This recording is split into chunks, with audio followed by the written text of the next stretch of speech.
A gente fala muito sobre inteligência artificial, mas já paramos para pensar no que acontece bem antes de qualquer modelo ler a primeira palavra? Hoje, a gente vai desvendar justamente essa engenharia invisível, o sistema que transforma a nossa língua em algo que uma máquina consegue de fato processar. Então, vamos começar com a pergunta mais básica de todas. Quando a gente entrega um texto para um computador, qual é o primeiríssimo passo? O passo mais essencial de todos, antes de qualquer inteligência entrar em jogo. Olha, pra gente, palavras são a coisa mais natural do mundo, né? A base de tudo. Só que, para um computador, essa unidade tão familiar é, na verdade, um problemão. Vamos entender agora por que ela é tão frágil do ponto de vista computacional. E para entender esse problema, a gente precisa primeiro fazer uma distinção super importante. De um lado, temos os tipos de palavra, que são as palavras únicas que formam o vocabulário. Do outro, as instâncias de palavra, que é simplesmente a contagem total de palavras no texto. E é aqui que a matemática entra para mostrar uma coisa bem contraintuitiva. A lei de Hipps prova uma coisa: não importa o tamanho do texto que a gente analise, sempre vão aparecer palavras novas. Isso significa que, na prática, o vocabulário de uma língua é infinito. E qual a consequência direta disso? O famoso problema da palavra desconhecida. Se o vocabulário nunca para de crescer, qualquer sistema que use uma lista finita de palavras, uma hora ou outra vai dar de cara com algo que nunca viu antes. E isso é um obstáculo gigantesco. Ok, se a palavra inteira é o problema, talvez a solução esteja dentro dela, né? Nos seus tijolinhos fundamentais. E esses tijolinhos têm nome, são os morfemas. Basicamente, a menor parte de uma palavra que ainda tem algum significado. Pensa neles como se fossem os átomos das palavras. A raiz, o prefixo, o sufixo, cada pedacinho tem uma função. Olha só que legal o exemplo de cuidadosamente. Não é uma coisa só, é uma construção. Começa com a raiz, cuidado, aí vem o afixo osa para transformar em adjetivo, cuidadosa, e por fim o mente, que cria o advérbio. Cada peça vai adicionando uma camada de significado.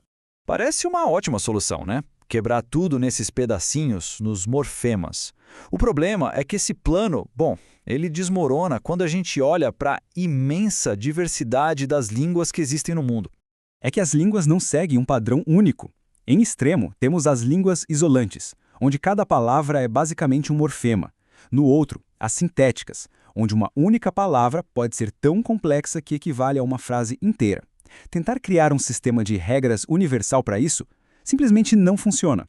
Certo. Se nem palavras inteiras, nem as partes das palavras, os morfemas, são uma resposta universal, a gente precisa descer mais um nível. Antes de qualquer outra coisa, o computador precisa de um jeito de representar cada caractere, de qualquer idioma do planeta. E é exatamente essa a função do Unicode. Ele funciona como um diretório mestre, um catálogo gigante, que dá um número de identidade único, o tal do code point, para mais de 150 mil caracteres.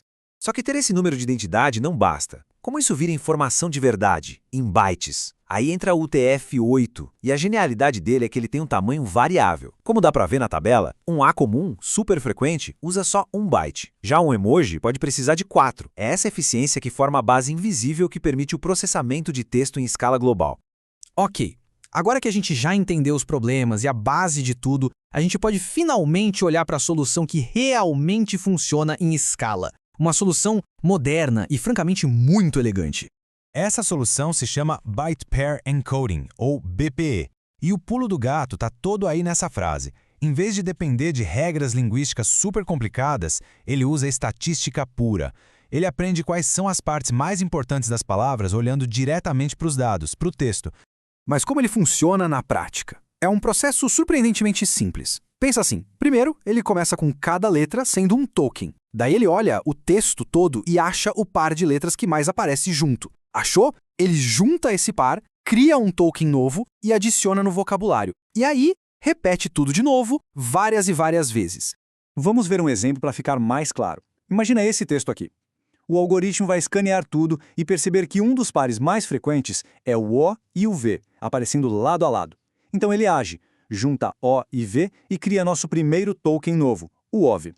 E o ciclo continua. Na próxima rodada, ele olha para o texto de novo, que agora já tem o token OV. O próximo par que mais se repete pode ser R e E. Então, ele junta os dois para criar o token ré. E isso se repete milhares de vezes, construindo um vocabulário cada vez mais complexo, baseado puramente na frequência. E qual é o resultado final de tudo isso? É um vocabulário super inteligente de subpalavras. Com ele, o sistema consegue representar qualquer palavra, mesmo uma que ele nunca tenha visto antes. Como? Simplesmente combinando as peças que ele já conhece. E assim, de forma muito elegante, o problema da palavra desconhecida é resolvido. Bom, agora que a gente tem um jeito robusto de quebrar o texto em unidades, seja em caracteres ou nesses tokens, a gente pode começar a usar ferramentas bem práticas. Para fechar, vamos ver uma delas. Como medir a distância entre duas palavras? O nome dessa ferramenta é distância mínima de edição. É basicamente uma forma de medir o quão parecidas duas palavras são, simplesmente contando quantos passos, quantas edições são necessários para transformar uma na outra. Essa matriz aqui mostra direitinho como o cálculo funciona. Para transformar sol em sal, qual o caminho mais curto? É uma única edição. Trocar o O pelo A. Simples assim. Por isso, a distância de edição entre elas é 1.